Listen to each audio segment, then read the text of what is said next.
All right, good morning, everybody. Or should I say good afternoon? Or is that good evening? Depending on when you are listening to this presentation. I don't quite know when, but I hope you'll enjoy it. Today we're going to talk about Florida Friendly Landscaping and the Florida Friendly Landscaping Program.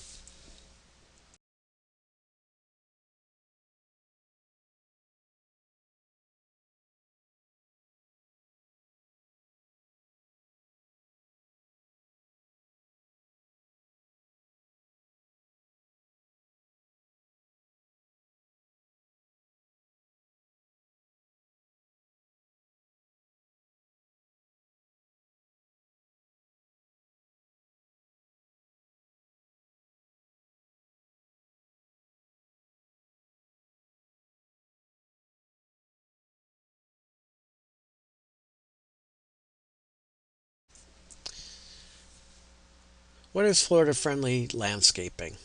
It is 9 science-based Florida Friendly Landscaping, FFL for short, principles.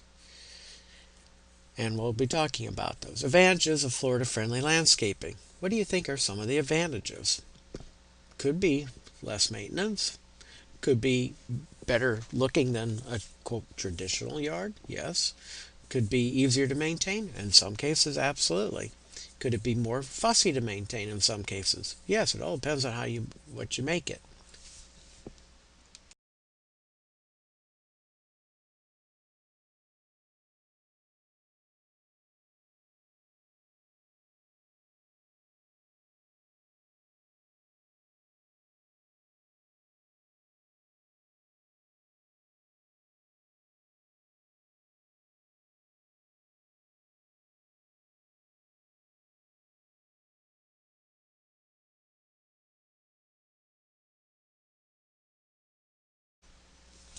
So FFL, or Florida Friendly Landscaping, it's beautiful. Here are some examples in these pictures. It can cooperate with nature and embrace it. It is not strictly native only plants. It is the right plants in the right locations. It can help preserve Florida's natural beauty. Again, right plants in the right place. I add a third R, the right care.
Let's look at kind of a cross section of Florida. We're on a interesting topography called karst topography, and the land kind of looks like a block of Swiss cheese, almost what you can see in this diagram. And sometimes we'll have water right at the surface from rivers, sinkholes and things like that are naturally occurring lakes or even man-made lakes or stormwater ponds. From there, we may we may drill in wells, we may do other things with the water to pump it up out of the aquifer, and there are different layers to the aquifer. The very deepest is a Floridan aquifer, but a lot of people who have irrigation have it closer to the superficial aquifer. Those are a lot more apt to go dry during drought periods than those that are down in the Floridan aquifer, which is several hundred feet in general. By doing things correctly on the land, right plant in the right place and giving it the right care, it's our first line of defense about bad things like pollution, nutrients, etc. getting into our precious bodies of water. If we can prevent stormwater from running off into the natural lakes and rivers or out in the Gulf of Mexico, we protect the waterfront. Now, how many of you live on a body of water? Now, a few of you are thinking, oh, I don't live anywhere near a body of water. But again, we're on top of the aquifer. We all live on a body of water, and we all should be striving to protect our precious Floridan aquifer, and even our superficial aquifers as well. It helps protect wildlife. Bad quality water could sicken them or cause other issues that I simply am not versed on. It conserves Florida's sensitive ecosystem. We're very sensitive in our ecosystem. We have things that can change it a lot, most of it through human activities.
There are 9 Florida-friendly landscaping principles.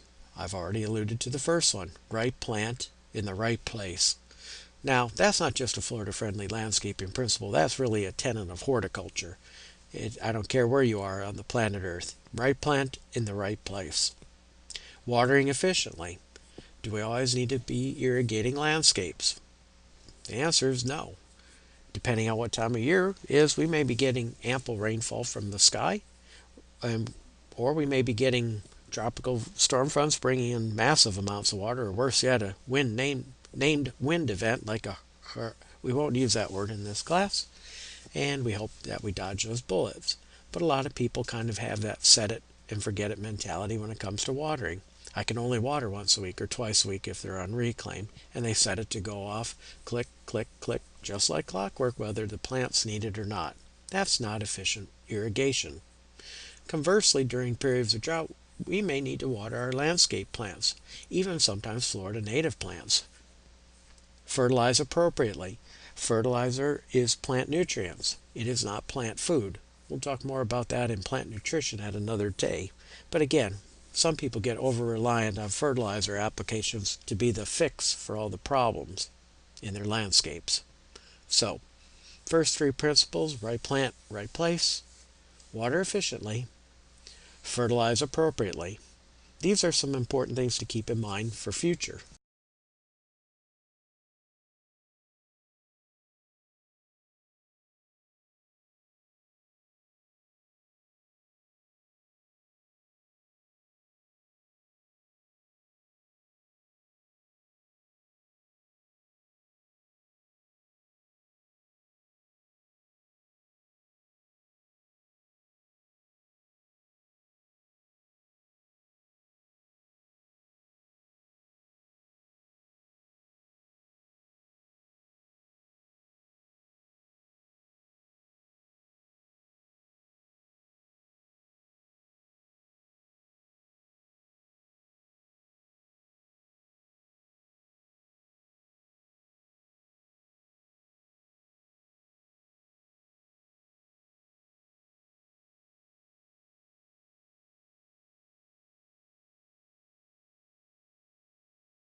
So, the next three set of principles. Mulch. Mulch, mulch, mulch. I like to say it. Mulch is a good thing. Not rubber, not rock around plants. We do not consider rock or rubber mulch Florida friendly around landscaping material or landscape plants. I suppose you could get away with rock or rubber to make a patio or a cushion for a child's play swings or something like that. But again, mulch. We recommend against using cypress mulch because we're taking out cypress trees faster than what they're growing in the wild, and then we're grinding them up into mulch. And there's a falsehood that some people will perpetuate that cypress mulch will prevent termites. This isn't true. Termites can eat any kind of mulch, including, except for rock and rubber. Anything containing cellulose is food for termites. Yes, we have termites throughout the state of Florida. You even have some in your yard at this very moment. Our recommendation is to keep mulch about 1 foot away from the foundation of your home to prevent that bridging from the landscape into your home. Again, mulch can be leaves that you harvest from the trees in your yard. It could be grass clippings, although we generally recommend you return those grass clippings to the turf, and we'll talk about that in turf. Or you can use pine needles, you could use pine nuggets, melaleuca, which is an invasive tree that we're removing from the Everglades. We grind it up for mulch, and no, it won't germinate in your yard because the mulch has been heat processed to kill the seeds that it might contain. So mulch around plants will break down over the course of time, releasing some of the nutrients that are in the mulch. Meanwhile, it adds to that earthy, uh, organic layer that is so critical for plant success, especially in our poor sandy soils. A lot of times, many of our landscape plants will have a good percentage of their roots up in that mulch layer, where it's nice habitat for their roots and the microorganisms that are beneficial to them. Attracting wildlife. You know, we see the butterfly, and of course, the other one that people like to attract are butterflies. But think about some of our native pollinators, bees, and other things. I'll even say, hey, attract some love bugs. They're great pollinators. But most people, when they think of wildlife, try to scoot away from it. I would say this to a lot of people: get over it. There's wildlife in Florida, and yes, there are snakes. I'm not saying you should attract them, but please don't kill them. Manage yard pests responsibly. I have an expression and an extension that the big bug gets the blame. Usually the big bug is getting the blame because that's one you can spot easier than the rest. Usually the big bug is moving pretty fast on top of it. Those that are moving fast and are easy to see are usually the good guys. It's the smaller ones that you may not see, that are typically sedentary or don't move very quickly, that are hard to spot, that are usually causing the problem to our landscape plants. Now, if you get a pest on one plant, how would you manage it? It could be sprayed with the least toxic solution, such as soapy water, or maybe something like neem oil, which is an organic insecticide. That doesn't mean the whole row of plants needs to be sprayed if only one or two of them in the row has a problem. It would be something to keep an eye on, however, for the future, and note that if you are one of those that like to keep a journal. Hint, hint. So now we have 6 FFL principles.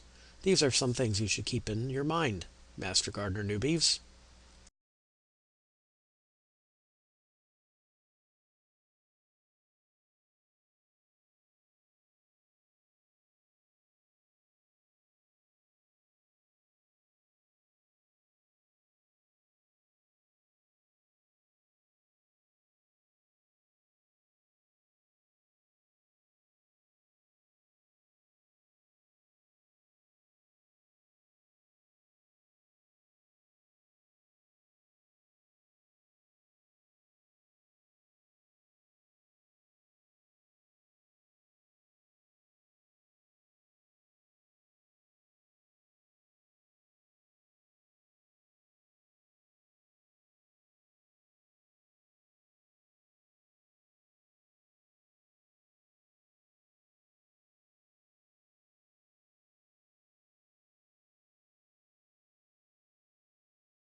So, recycle. It can take many forms. For example, those grass clippings that I said, rather than picking them up and using them as mulch, I would just let them return right back down to the grass. And no, they do not cause thatch. And we'll talk about what thatch is during our turf talks. So that's one way to recycle.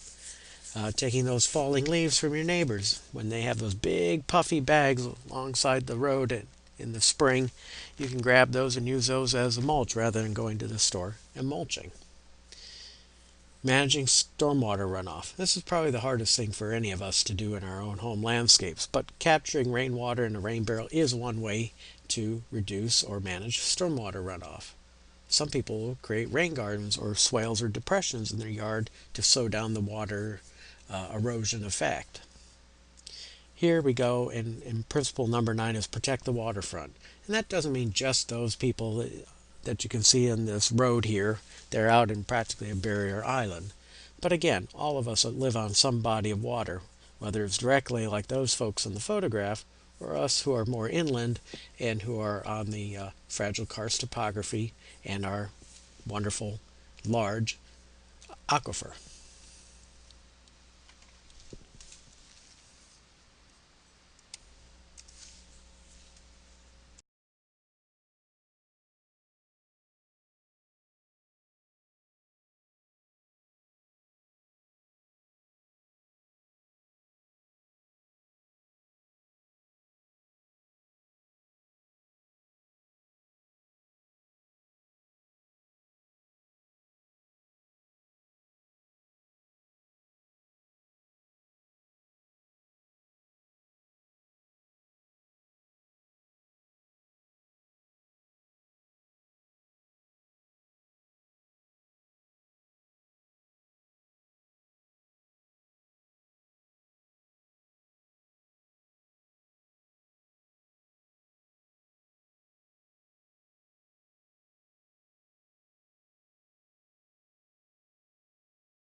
Right plant in the right place.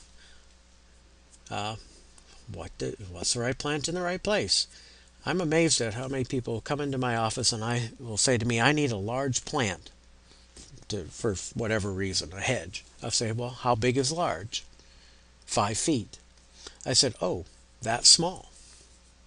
So trying to quantify some of that when you're working with clientele can be very, very helpful. One person's idea of small may be another person's idea of big. So also know the plant size at maturity. You know, they're usually from a nursery when we buy them and they're infants. But some of these plants that we use as shrubs, for example, may be 25, 35 feet tall by 15 to 20 feet wide at maturity. Do you really need 15 of them to do a 10 linear foot run of hedge? Again, most people are very, very impatient, usually men. Hardiness zone, we've talked about that in the botany section, and we teeter between 9A and 9B. You know my personal and professional feelings on this. The upper half of the county, roughly speaking, is 9A from 52 north, and from the Dave City area down to Zephyr Hills to our east are 9A. Those outside that area are 9B ish.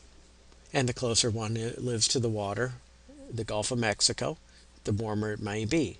But again, we will get periodic frosts in most of those locations, and we'll get freeze from time to time. It may be 5 or 10 years apart. Right plant, right place. If we can preserve vegetation before construction, that's great if it's done right, especially with our large, beautiful oak trees. But when it's not done properly, it's really a waste of time and money. Something we'll hopefully talk about at another time.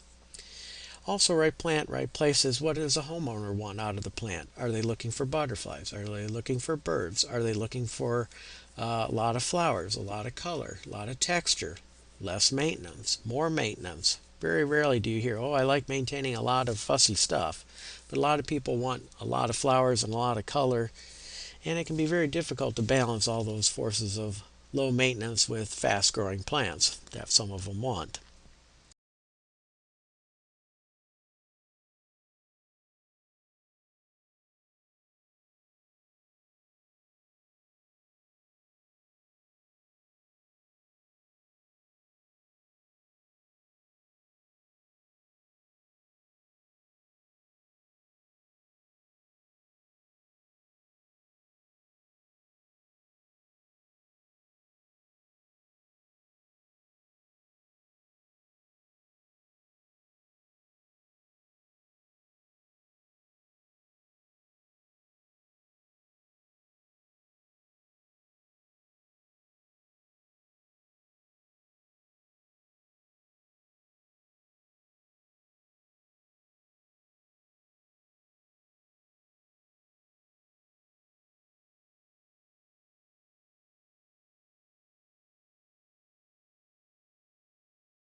Watering efficiently. There are lots of ways you can do that. One of them, of course, is to maintain your sprinkler system. We'll talk a little bit about that in irrigation in a future talk. But again, check your system about once a month just for misaligned or broken sprinkler heads. You know, those heads usually pop up, and if sand or grit or dirt gets in there, they don't always pop all the way down, and the guy sitting on the mower may not see it, or he may think, it's not my job, and just mow right over them. Tell me you haven't seen a geyser somewhere in your neighborhood or while driving around the counties. It's very common. If possible, microirrigation in plant beds is a great way to use water efficiently when it's applied properly. Again, we'll go into more detail on irrigation. Also, irrigation heads, like in the lower picture, can get clogged up with sediment, especially if you're on a well. Little bits of grit can get pulled up, especially during drought periods. Sometimes you'll get algae growing or something blocking the screen that's inside that spray head. And that just needs to be taken off, quickly soaked in maybe a bucket of water with a little bit of bleach if you're getting some kind of algae growth. You don't need the bleach in most cases, but and a little toothbrush to clean out all that stuff. Don't use your toothbrush, use your spouse's is my recommendation. Efficient irrigation also is applying the right amount when plants do need it. That's 3/4 of an inch of irrigation per irrigation event is our recommendation. I won't expect you to remember that at this time, but probably down the road that number will come back to haunt us over and over again. So 3/4 of an inch is our recommendation per irrigation cycle, especially under once a week watering regime.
Other ways to water efficiently is only to water when plants show signs of wilt.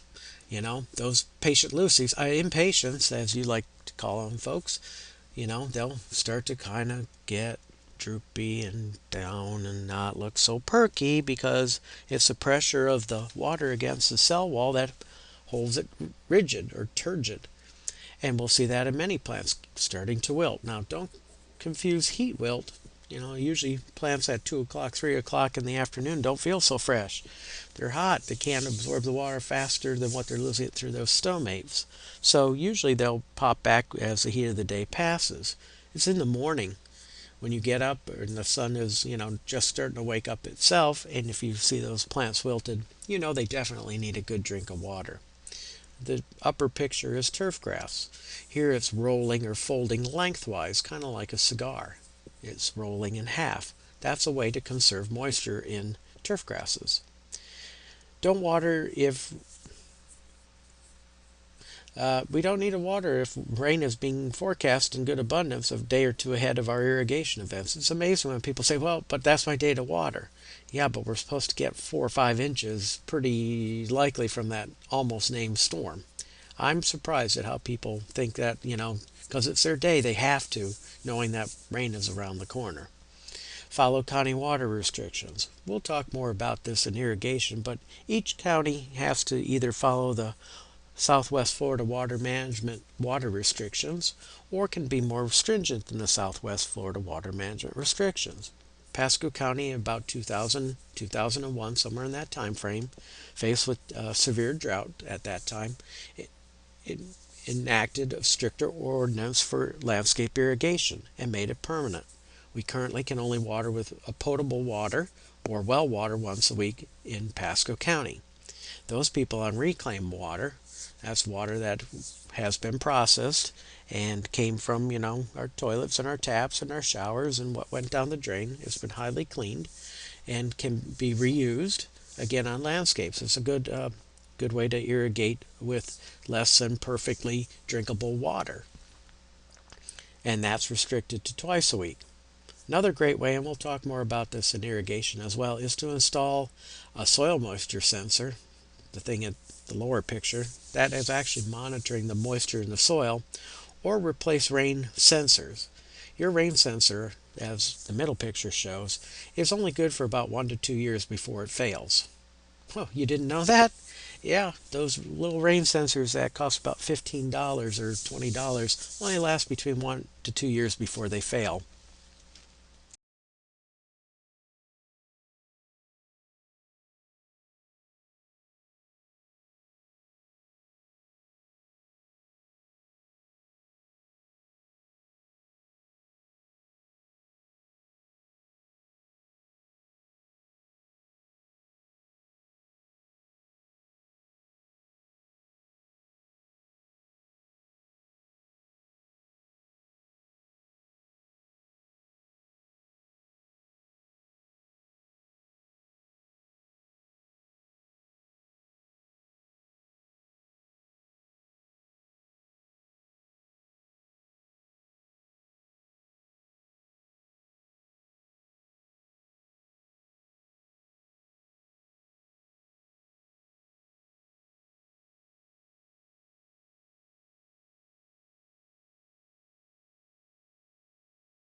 Fertilization. People think fertilizer is somehow the magic answer to all the plants' ills and woes.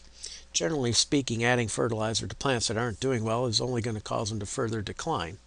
But fertilization is necessary when nutrients are deficient in the plant or deficient because of the soil conditions. Ideally, start with a soil test. What do you have to begin with? I've kind of alluded to this at the botany section that some of our soils are lacking in certain key nutrients. Generally speaking, we're kind of low on phosphorus and magnesium and a few others. However, phosphorus is generally ample. Buy the correct amount. A lot of people will buy many, many bags and then store it in a hot, humid garage. If you've ever opened up a bag of fertilizer and smelt like an ammonia-like smell, you're losing part of the nitrogen. Buy the right product. Don't buy a weed and feed when you don't have weeds to kill, for example. Apply it evenly. Here you can see the gentleman with a fertilizer sprayer. That's fertilizing his lawn, but if there's a tree nearby, that tree is probably also intercepting many of those nutrients as well. So generally speaking, we don't need to fertilize trees and shrubs that are doing well after the age of 3 or 5 years in our landscapes. Applying it evenly can be tricky, especially if you don't have a good spreader or it kind of dribs and drabbles here and there. This is where you get spots where the fertilizer may burn.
Another way to be Florida friendly is apply fertilization at the right time of year, but a lot of people think we need to fertilize all year round. It, you'll find out that many of our landscape plants go quiescent or even dormant. Quiescent means kind of calm, quiet, not really dormant, but not really growing, much past about October, November. This is especially true of our warm season turf grasses. But applying fertilizer in the dead of winter to turf grasses, for example, there won't be any growth response. The plant won't absorb most of what you applied. In some cases, if it's applied too late in the fall, the plant may be more susceptible to cold when it comes. If the plant isn't absorbing the nutrients, it'll either leach, that's a downward motion or movement of the nutrients in solution due to the forces of gravity, or it'll run off, that is, go across the landscape into a body of water or wherever the water runs to. So, fertilizing at the wrong time of year is a waste of time, money, and of course, fertilizer. We'll talk more about the details of fertilization later in this class.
Mulch. I said it's a good thing when used properly.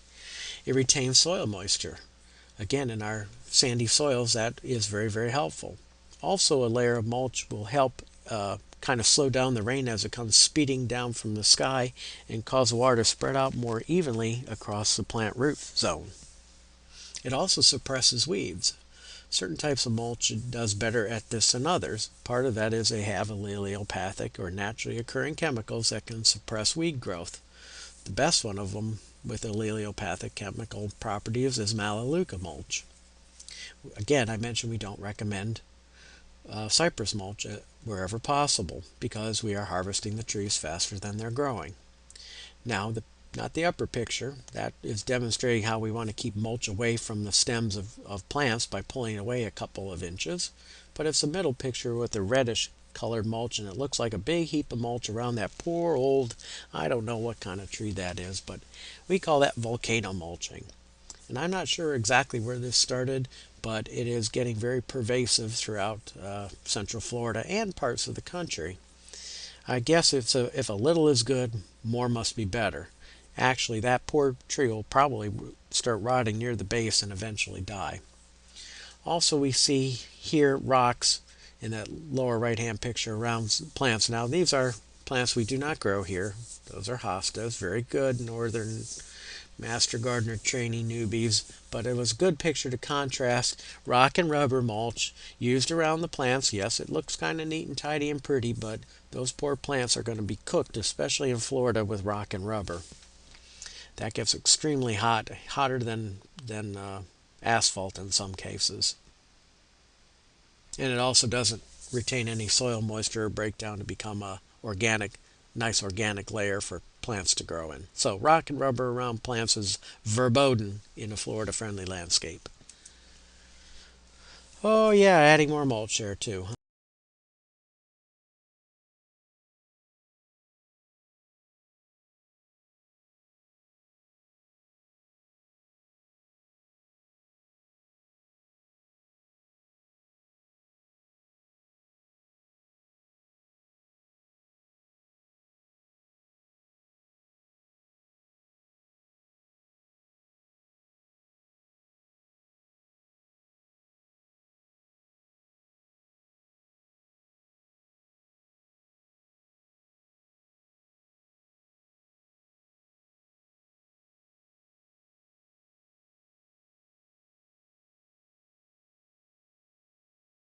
All right. We want to maintain about a 3-inch layer of mulch all year round. Again, it can be picked up by some of our heavy rainfalls and cause it to move. That's always an annoying thing. But remember, I said a lot of the roots of your plants will be up in that mulch. And if these poor shrubs aren't remulched quickly, those roots will dehydrate. So keep that in mind if you're getting runoff like that. Maybe a chunkier type of mulch, pine bark nuggets kind of hold better. I find some of those that are more shredded will form more of a knitted mat. So don't don't forget to remulch. You usually have to do it about twice a year.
Attracting wildlife. There are lots of reasons to attract wildlife. Okay, butterflies are pretty, but squirrels are very entertaining. Although I think of them as tree rats myself, other of you like to watch their antics. Now, not few of you may not like how they braid your bird feeders. But again, birds, bats, we don't think of bats very much, but they're great at eating a lot of insects. There's so many others. Even snakes have a purpose in the ecosystem. They eat vermin we don't want in our homes. Just leave them alone. Don't play with them. Don't pick them up. Don't club them over the head. They get grumpy. You'd be grumpy too if I did that to you. But I hear he was trying to go after me. Yeah, after you try to clunk him over the head with that big old shovel. So, again, attract wildlife by planting plants that entice them. Flowers are especially enticing to many pollinating insects. Provide habitat, water, for example, a bird bath, something like that. Also, various layers. We kind of don't think of the layers. Think of a forest. In the home landscapes, we have foundation shrubs that are 3 feet tall. We have grass that's 3 or 4 inches tall. And then we have trees that are, the canopy is make sure we can walk under it without bending down. So we have this area in the middle that there's nothing there. There's no vegetation. That doesn't look anything like a forest. There's no cover for animals to hide, whether they be big or small. They like to flitter about and be able to quickly dart in and out of places. Keep that in mind when you're selecting plants. Avoid pesticides, especially if you're attracting pollinating insects or if you are a butterfly enthusiast. That's not to say you don't have to intervene here and there, but use the least toxic thing with very little residue. You'd be surprised you can kill a lot of bad insects with a small amount of insecticidal soap. Once it's dry, it won't harm the beneficial insects, or pretty ones for that matter.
Managing pests responsibly. A lot of people's idea is to spray first and ask questions later.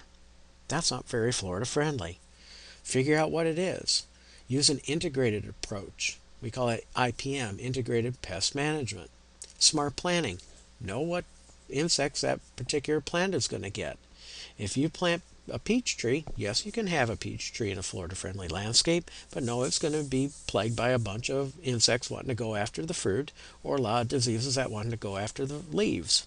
It's a member of the rose family. As we established in botany, the rose family has a lot of disease and insect problems. So know what your landscape plants can get. Know what your fruit crops can get. Know what your vegetables can get. But maintain them properly. If you put the right plant in the right place and give it the right care, a lot of these things aren't that big of a problem. Also start with the least toxic product. I can't tell you how many times I recommend soapy water or horticultural oils or neem oil, for example, and homeowners say, well, can you recommend something more powerful than that?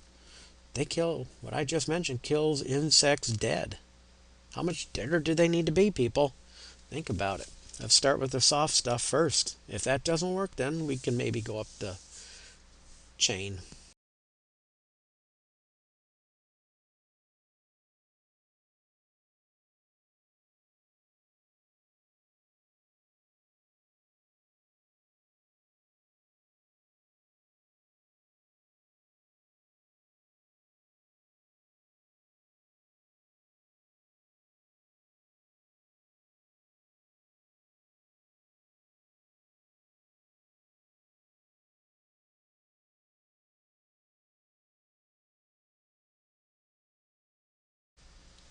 Recycle. Composting is another way to recycle.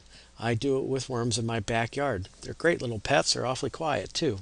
And they're not too bad looking. Plus, they make great worm castings that are very full of nutrition for plants and really hold on to soil moisture in on our sandy soils. You can also recycle your kitchen scraps, your things, your pruning clippings, your leaves, and things like that. Try to figure out different ways to reuse things. Even yard art can be recycled.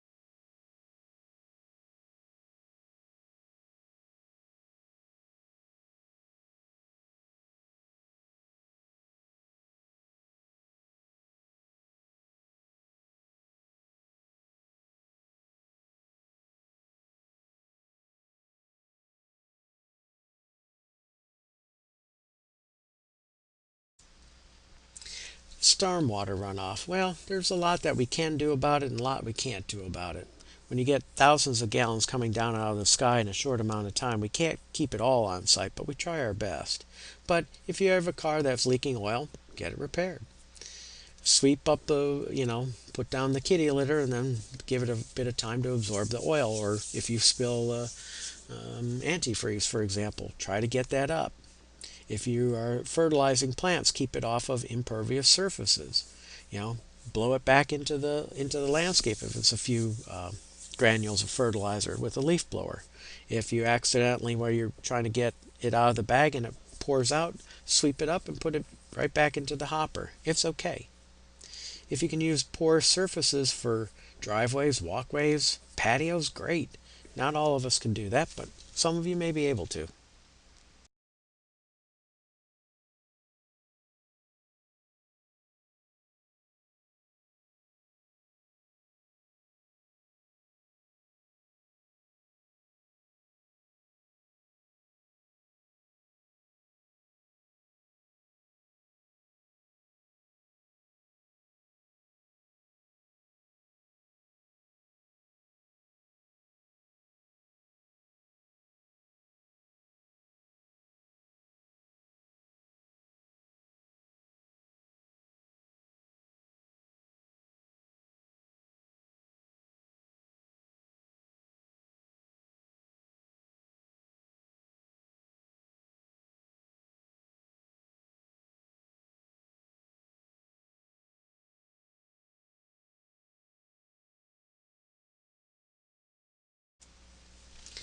Downspouts.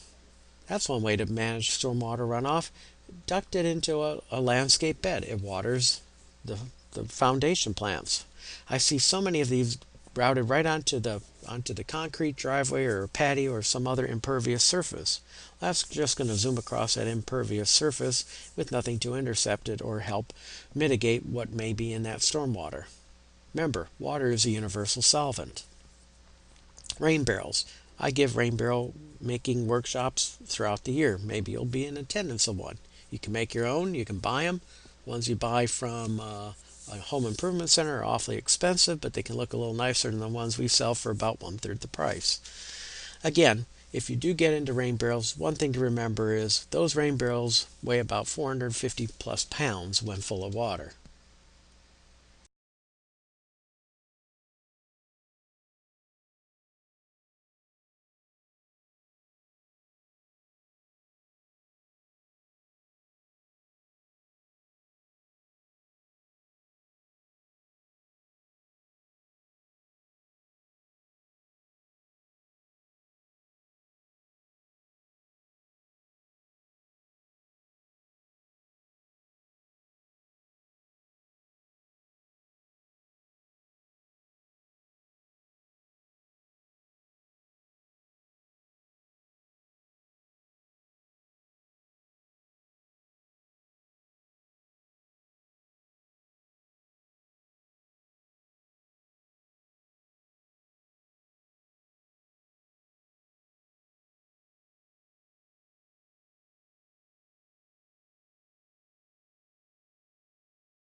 protecting the waterfront. You know, turf grass does not naturally grow right up to the waterfront. As you can see in all those photographs, there's no turf grass growing right up to the waterfront that's mowed and maintained.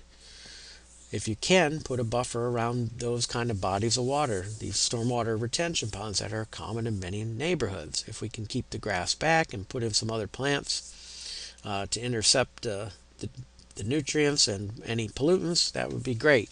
But so many people want that grass mowed right up to the water's edge. And if the grass clippings are going right into the body of water, guess what else is going into the body of water at the same time? Any chemicals that were on the leaf blades that were either sprayed or used to kill weeds or something like that, and any chemicals, fertilizers, nutrients that are contained within the leaf blade of the turf grass. Ideally, keep your fertilizer about 10 to 20 feet away from the water's edge. Think about natural wetland plants along there instead. Avoid a lot of use of pesticides and mowing and fertilizing along the water's edge.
Invasive exotic plants, we have a plethora of them. Here are just a few right off the top of my head one day. Skunk vine, that's one you crush and it emits a very fetid odor.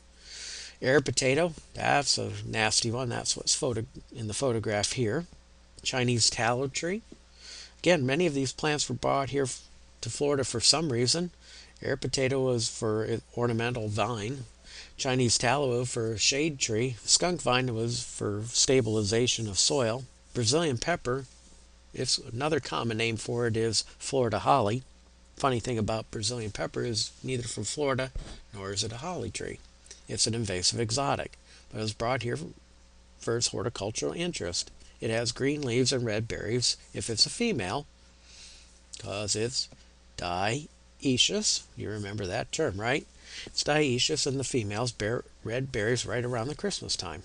Hydrilla, if you're a boater, you know it can wrap around propellers and be a mess to clean up, but when people don't clean up their propellers and go from one lake one day into another lake later on in that day, they just serve to propagate it and spread it to a lake that may not have it. Water hyacinths float on the water surfaces and prevent you from boating and fishing and swimming and all sorts of other problems.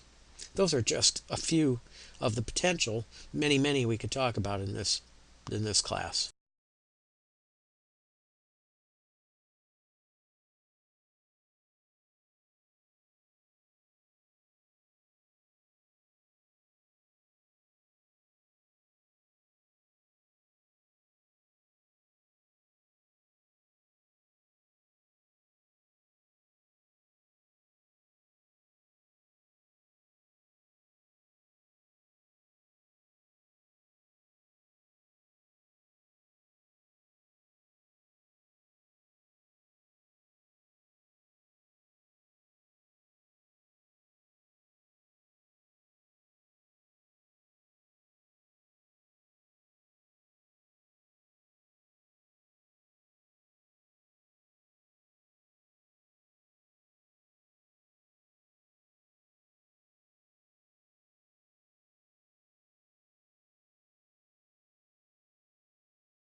So let's play Is It Florida Friendly or Not? All right, our first landscape up for Is It Florida Friendly? I don't see any weeds. I don't see any invasive exotic plants. I see a couple of pretty flowers, and then I see nothing but lava rock. Hmm. But I don't water it, but I don't spray it, but I don't fertilize it. Those are the things we hear time and time again, let me tell you, and people want us to recognize it as a Florida friendly landscape. Here's another one, not terribly far from here. Dr. Whitney Elmore and I visited it a couple of years back. We were there with the county commissioner and we were there with a code enforcement officer. Thankfully, he had a gun. We won't go into details here. But I don't water it, officer. But I don't spray it, officer. But I don't fertilize it, and in her case, a lower picture, and you don't maintain it. In the lower picture, this is a big eyesore. That is not a Florida friendly landscape. You can see there's an attempt at some landscaping with some conical shaped evergreens, some arborvitae, I believe. I think there's in the middle a peach tree, and the rest is, well, weeds. Some of those weeds are native plants, but they're weeds. Very few people want to cultivate some of those plants in their landscape. The upper one is nothing but a sea of rocks. Rocks and mulch yards do not pass the muster for being Florida friendly landscaping.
Here's a real world example of a home in Pasco County.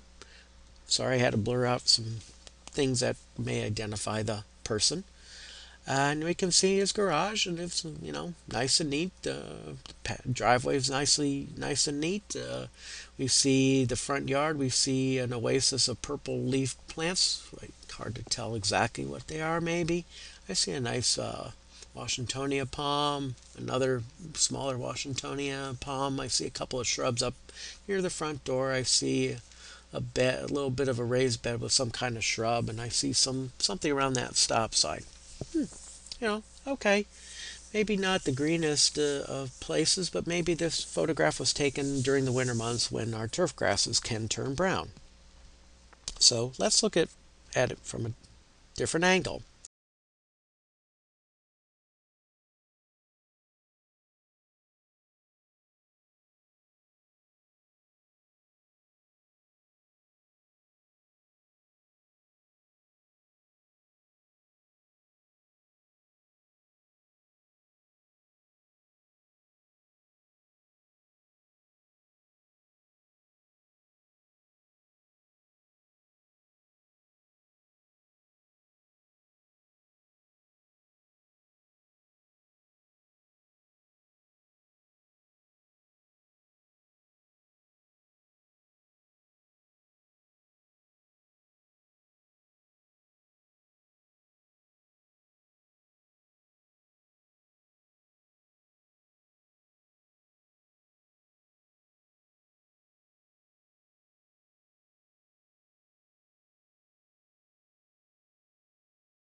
Oh, yeah. As we go around that bend there, we kind of have a better perspective of those purple leaf plants that were in the front. Kind of sparse there. I guess that's an attempt at a ground cover. Not very good. I see the tree that doesn't look very good. I'm not sure what that is. I see something right near that large window, just kind of plunked in the middle. I see a Charlie Brown, is that a citrus tree? I see a hodgepodge of a couple other green plants, something with, I guess, more of those purple leaf plants. I see maybe right before I get to the neighbors where I see the lawn again. Maybe another small citrus tree. Not looking so hot, but we've had some issues with that. All right. Does that look like a Florida friendly landscape to you? All right. I don't see much in the way of design elements. I see quite a sea of, I guess that's mulch, with some attempt for ground cover. No real cohesion, it's just kind of a hodgepodge. And you can see that between the home on the right and the home on the left, that the one on the left definitely doesn't blend in with what I will call a community aesthetic. And that's really important in Florida friendly landscaping. It should somehow either complement, blend in, or be an example in the neighborhood of a landscape. This one is kind of one of those, if you're next to them or have to drive by it every day, you're probably not going to be a happy camper and report this to the HOA.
So let's look at what is going on in this particular landscape. This was taken from the newspaper a few years ago.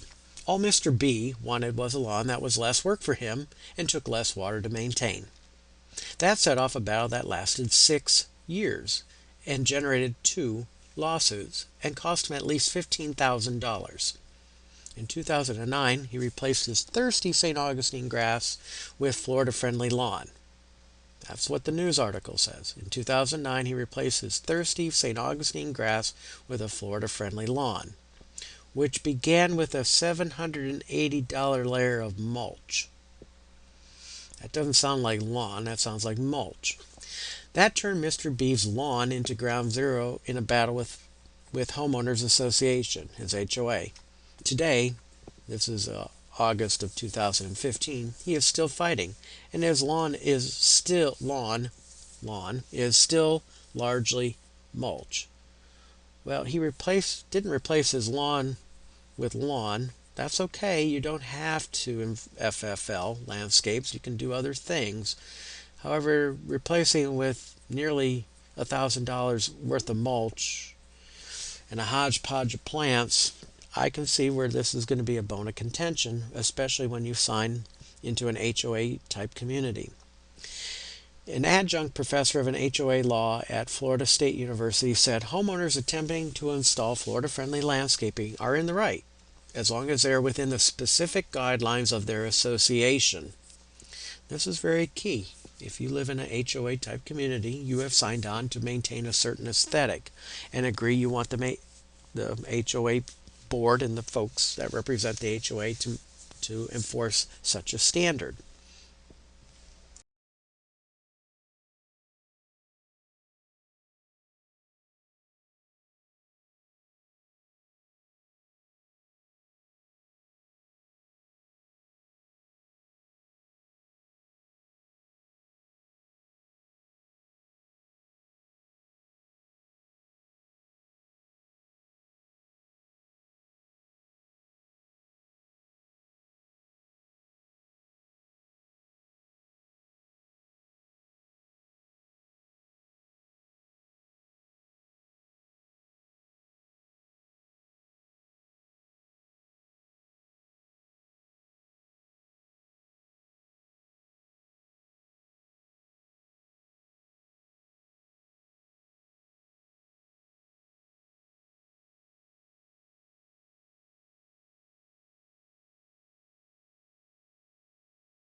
Homeowners can't expect the law alone to carry their case. Here's another big problem. They figured I'll just sue to get what I want.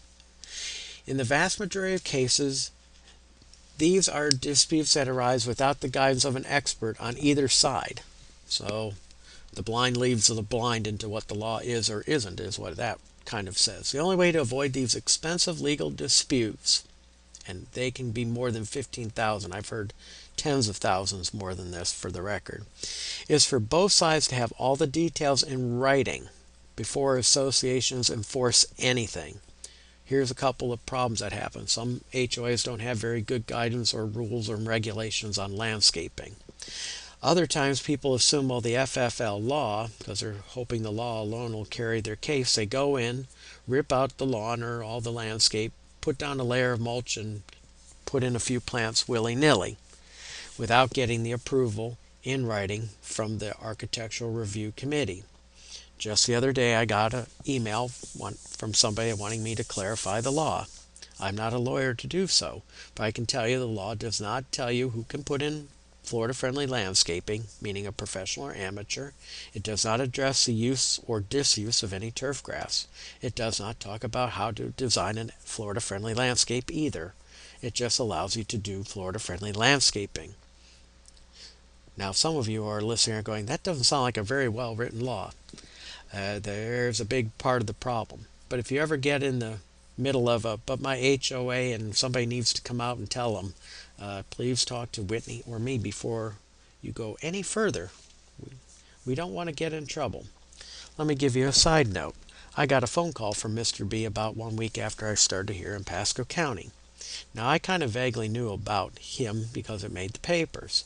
He wanted me to come out to his landscape and tell him what to do and what not to do.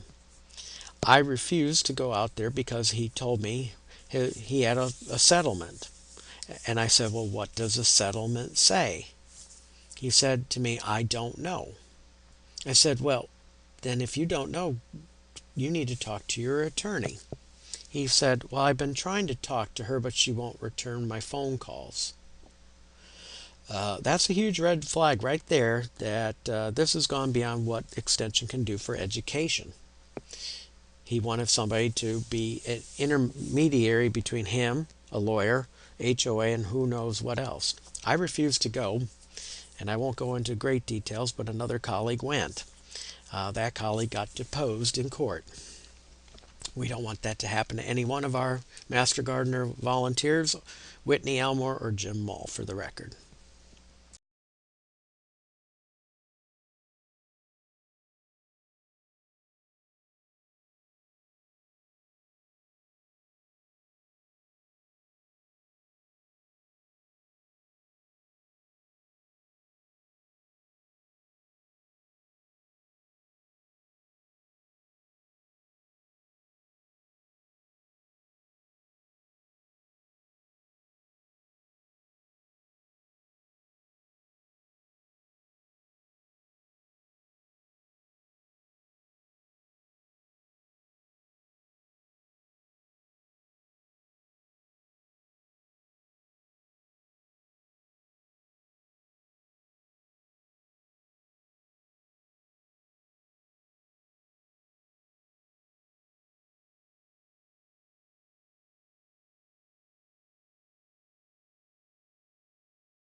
So let's dispel once and for all some of the FFL Florida Friendly Landscaping myths. There are tons of them, so I'm covering the most common of them. One of the myths is that Florida Friendly landscapes use no chemicals. That is simply false. Plants need 17 elements that are essential to their ability to grow, reproduce, flower, everything. Those elements are chemicals. To quote Dr. Carl Sagan, we're made out of star stuff.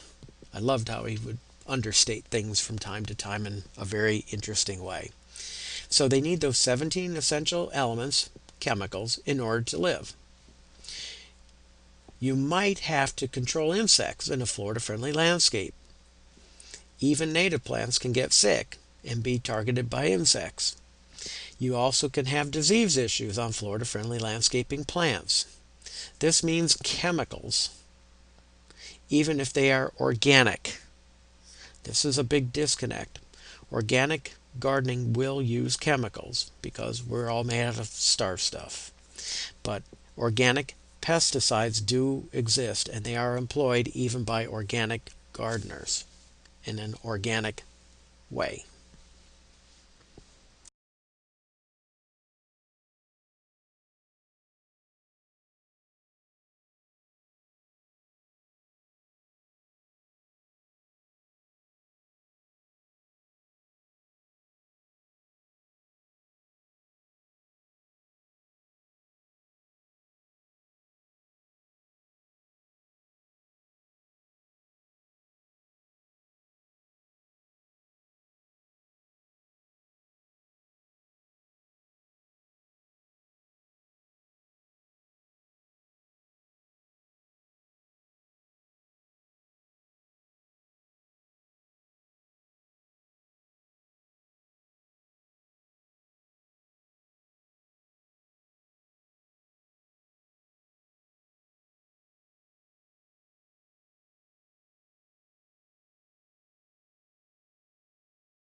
Another big, huge myth is that Florida-friendly landscapes is only no grass. For example, here, although I love this particular landscape and the design and how it integrates with some maintained vegetation in this new development. But a lot of people will have no grass whatsoever and it'll be very hodgepodge, like Mr. Beeves. If done right, it can work. But again, most communities and in most people, once you get less than about 50% turf grass in the landscape, they kind of turn their head going kind of, what is that? And I'm not so sure. I kind of, what's crawling around under all that? They do get very kind of skittish. I always recommend at least some practical turf be used in a Florida friendly landscape. You can choose to have no lawn if that's what you want. But again, if you're in an HOA community, make sure you get that kind of approval in writing before you proceed.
Here's a good example of a Florida friendly landscape with practical turf. I just, before I hopped on to record this program, was talking to a lady that said she was having problems with growing turf under her trees.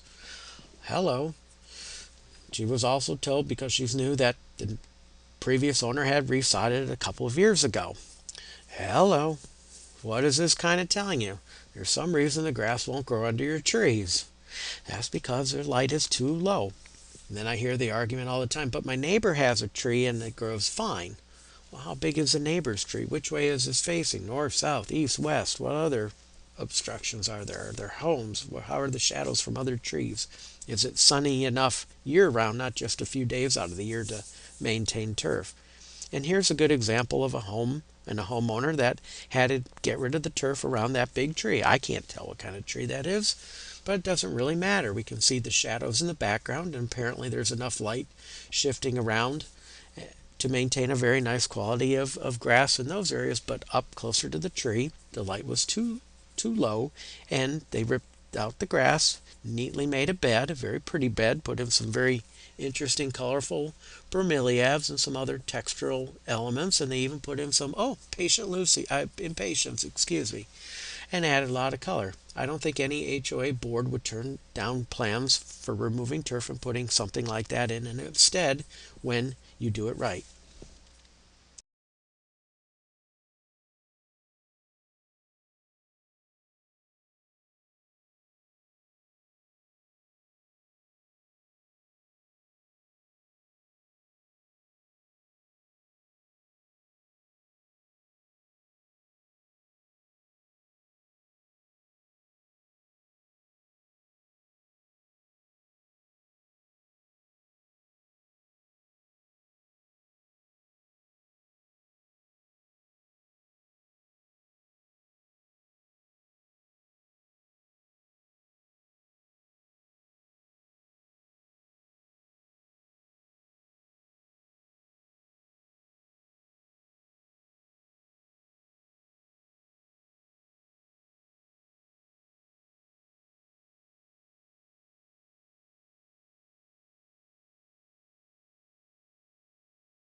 So what makes a Florida-friendly landscape? I'd like to remind you it's the right plant in the right place, and Mr. Mall's going to trademark this, I think. And the third R I like to give it, given the right care. Why do I give it that last R, right care? You can have the right plant in the right place and give it the wrong care. For example, let's say you plant a Florida native plant in your landscape and you water the heck out of it and you fertilize the heck out of it and you spray the heck out of it. It's a Florida native, but is that any of that Florida friendly landscaping principles you've employed? So, right plant was put in the right place but given the wrong care. Or you put the right plant in the wrong place and give it the right care. Not Florida friendly. So keep that in mind. Right plant, right place, and the right care. I was at a talk with about 100 people and they asked me after I gave a program on irrigation, somebody shouted out a question. And I had a microphone nice and loud and he said to me, "Can you recommend any Florida friendly landscape plants that aren't ugly?"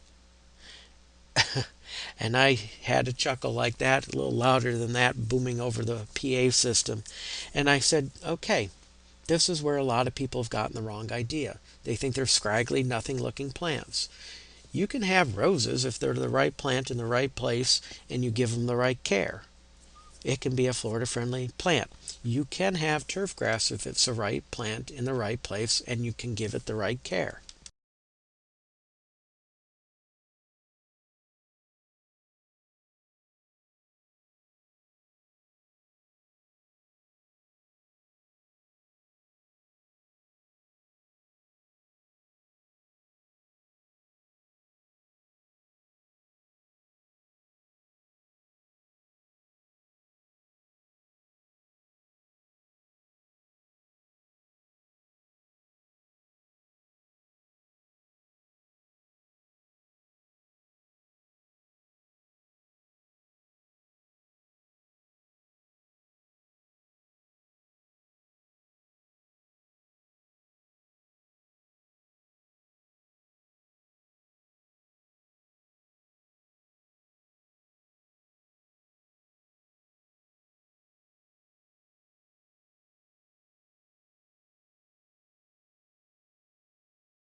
So yes, I can plant turf grass. Please don't call St. Augustine grass a water hog. There is no such thing as a plant that wastes water. I've said that publicly many times before and went round and round with a reporter up in Hernando County about this. Again, it's not the plant's fault that too much irrigation is being applied to it. Exotic plants. Can you have exotic plants? Absolutely. As long as they're not considered invasive exotic plants. UF has a whole website on invasive exotic plants that we'll talk about later. Can you have Florida native plants? Absolutely, if it's the right plant in the right place and you can give it the right care. Also note, sometimes Florida native plants aren't the right plant in the right place because we no longer have the soil that it will support it. For example, many of these developments, the good soil is removed and replaced with poor quality fill. So sometimes a Florida native plant is not the answer to the landscaping problem or the Florida friendly landscape principles for that matter. So always keep that in mind. Right plant, right place, and the right care.